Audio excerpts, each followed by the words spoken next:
আসসালামু আলাইকুম প্রিয় বাংলাদেশ। আসলে আমি আজকে ক্যামেরার সামনে এসেছি, কিছু বিষয় আসলে আমাদের ক্লিয়ার হওয়া উচিত। আমরা সবাই অবগত আছি যে আমরা একটা রক্তক্ষয়ী গণঅভ্যুত্থানের মাধ্যমে অনেক ভাইকে হারিয়ে, অনেক ভাইয়ের পা হারিয়ে, অনেক ভাইয়ের চোখ হারিয়ে, অনেক ধরনের সমস্যাকে ফেস করে আজকে ফ্যাসিস্ট শেখ হাসিনাকে পতনের মাধ্যমে আমরা একটা নতুন বাংলাদেশ পেয়েছি। আপনারা সবাই অবগত আছেন যে 5 তারিখে যে গণঅভ্যুত্থানের মাধ্যমে শেখ হাসিনা ফ্যাসিস্ট সরকারকে পতন করা হয়, এর পরিপ্রেক্ষিতে শেখ হাসিনা বাংলাদেশ ছেড়ে ভারতে পালিয়ে যায়।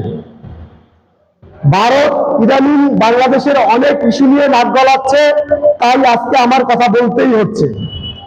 ভারত যদি এত সুশীল হয়ে থাকে, তাহলে যে মানুষটা, যে ফ্যাসিস্ট, একটি খুনি, সেই খুনিকে কিভাবে জায়গা দেয়? ভারতের কাছে আমার প্রশ্ন। গতকালকে একটা নিউজে দেখলাম, মমতা ব্যানার্জি বলছে বাংলাদেশে শান্তি রক্ষা মিশনে বাহিনী পাঠানোর জন্য আবেদন করেছে যুক্তরাষ্ট্রের কাছে।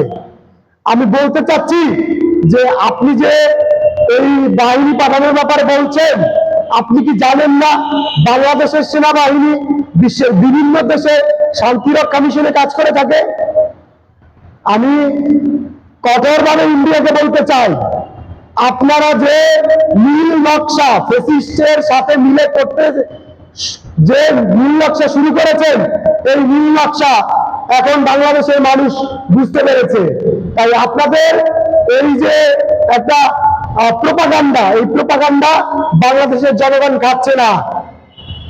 আমি যদি আরো একটু ক্লিয়ার করে আপনাদেরকে বলি, আপনারা নিশ্চয়ই দেখেছেন যে 5 তারিখে যে আমরা একটি নতুন বিজয় অর্জন করেছি, এরপরে বাংলাদেশে সংখ্যালঘু হিন্দুদের অধিকার আদায়ের ক্ষেত্রে মুসলমানরা পর্যন্ত যেখানে ঐক্যবদ্ধ ছিল, সেখানে আজকে হিন্দুদের সংখ্যালঘু একটা ইস্যু তুলে বাংলাদেশকে অস্থিতিশীল করা হচ্ছে।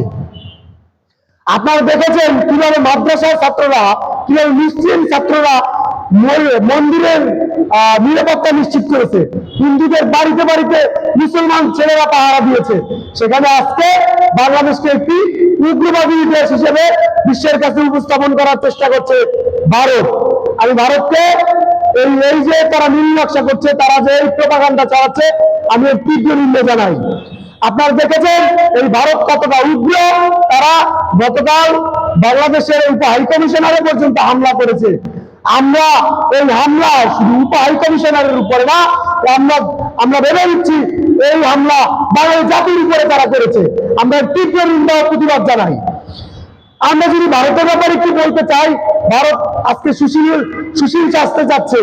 আমরা যদি ভারতের ব্যাপারে একটু বলতে চাই, গত 15 বছরে ভারতের সীমান্ত রক্ষী বাহিনী বিএসএফ এর মাধ্যমে 6 শতাধিকের বেশি বাংলাদেশিকে হত্যা করেছে। এর মধ্যে উল্লেখযোগ্য রয়েছে ফেলানি হত্যা। আপনারা দেখেছেন ফেলানি হত্যার বিচার পর্যন্ত আজকে করা হয় নাই। আপনার হত্যার বিচার এখনো আদালতে ঝুলছে। আপনার হত্যার বিচার করা হয় নাই। আপনার বাংলাদেশের স্বার্থ নিয়ে কথা বলেছিল, ইন্ডিয়া বাংলাদেশকে যেভাবে গ্রিপে নিয়ে যাওয়ার চিন্তা করেছিল, তার বিরুদ্ধে আপনার কথা বলেছিল। আপনার শেষ পরিণতি তাদের ভারতীয় এজেন্ট ছাত্রলীগ দ্বারা আপনাকে নৃশংসভাবে তার ক্যাম্পাসে হত্যা করা হয়। আমি যদি একটু ভারতের সম্পর্কে বলতে চাই, তারা যে আজকে সুশীলতা দেখাচ্ছে, তাদের সুশীলতা কোথায়? গঙ্গা নদীর পানি বন্টন নিয়ে 1996 সালে যে চুক্তি হয়, এই চুক্তি বাস্তবায়নে অসুবিধা রয়েছে। এখন পর্যন্ত সেই চুক্তির বাস্তবায়ন আমরা পাইনি। তারা শেখ হাসিনাকে বশীভূত করে তারা আমাদের ন্যায্য হেচ্ছা থেকে হিস্সা থেকে তারা আমাদেরকে বঞ্চিত করেছে। যদি তিস্তা নদীর কথা বলি, তিস্তা নদী হচ্ছে ভারতের সাথে বাংলাদেশের একটি অমীমাংসিত ইস্যু, যেটা এখন পর্যন্ত মীমাংসা করছে না ভারত। তারপরে যদি বলি, ফারাক্কা বাঁধ গঙ্গার পানি প্রবাহ সমতা তৈরি করেছে তারা, এখানে তারা আমাদের ন্যায্য ইচ্ছা দিচ্ছে না। যদি বলি, তারা ফারাক্কার বাঁধ গঙ্গার পানি প্রবাহের মাধ্যমে যখন বৃষ্টির মৌসুম থাকে, তখন তারা ভারতের পানিগুলো ছেড়ে দেয় বাংলাদেশে। এর মাধ্যমে বাংলাদেশের যে নিম্নাঞ্চল আছে সেগুলো প্লাবিত হয়ে যায়। আমরা বছরের পর বছর আমাদের আর্থিকভাবে আমরা ক্ষতির সম্মুখীন হচ্ছি, আমরা অর্থনৈতিকভাবে ক্ষতির সম্মুখীন হচ্ছি। এই ব্যাপারে ভারত কখনো কোনো পদক্ষেপ নেয় নাই। আবার যদি দেখি আন্তঃসীমান্ত পানি বিষয়ে ভারত উজানের দেশ হিসেবে বাংলাদেশের থেকে অনেক বেশি সুযোগ সুবিধা তারা গ্রহণ করছে, তা নিয়ে আমরা কখনো কথা বলিনি। যে তারা আজকে শেখ হাসিনাকে বাঁচানোর জন্য উগ্র হিন্দুত্ববাদের যে বিরাজ তারা বাংলাদেশে করাচ্ছে, এটা অবশ্যই নিন্দনীয়। এবং এই ব্যাপারে ভারতকে কঠোর বলতে চাচ্ছি যে আজকে বাংলাদেশ সেই বাংলাদেশ নাই, সেই শেখ হাসিনার বাংলাদেশ নাই। আজকে যে কোনো সংকটে বাংলাদেশ আপনাদের চোখে, দিল্লির চোখে চোখ রেখে কথা বলবে, কোন ছাড় দিবে না বাংলাদেশ।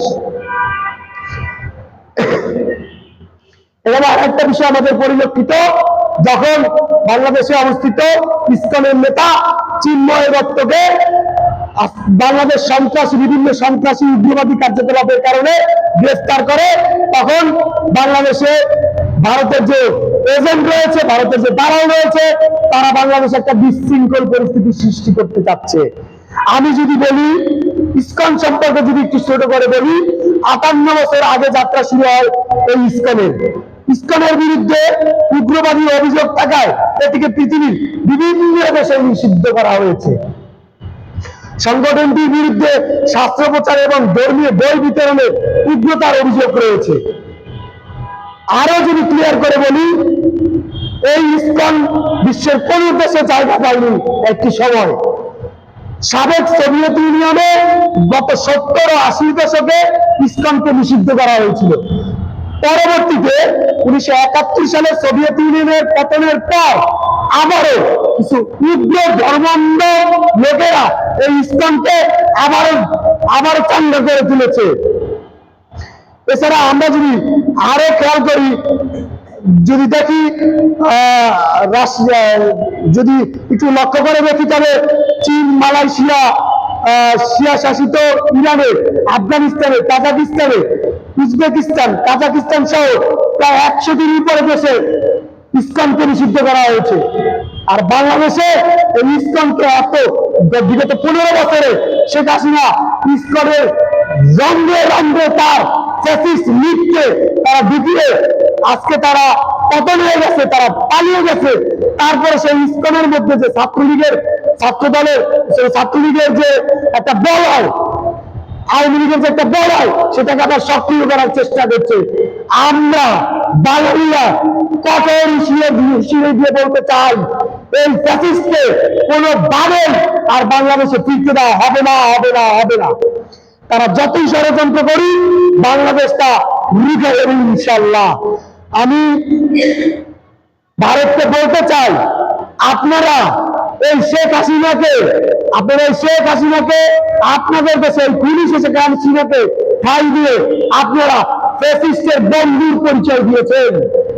এখনো সময় আছে, শেখ হাসিনাকে আপনারা আইনের হাতে বেরিয়ে দিন, নইলে ভারতকে এর মূল্য পরিশোধ করতে হবে একদিন।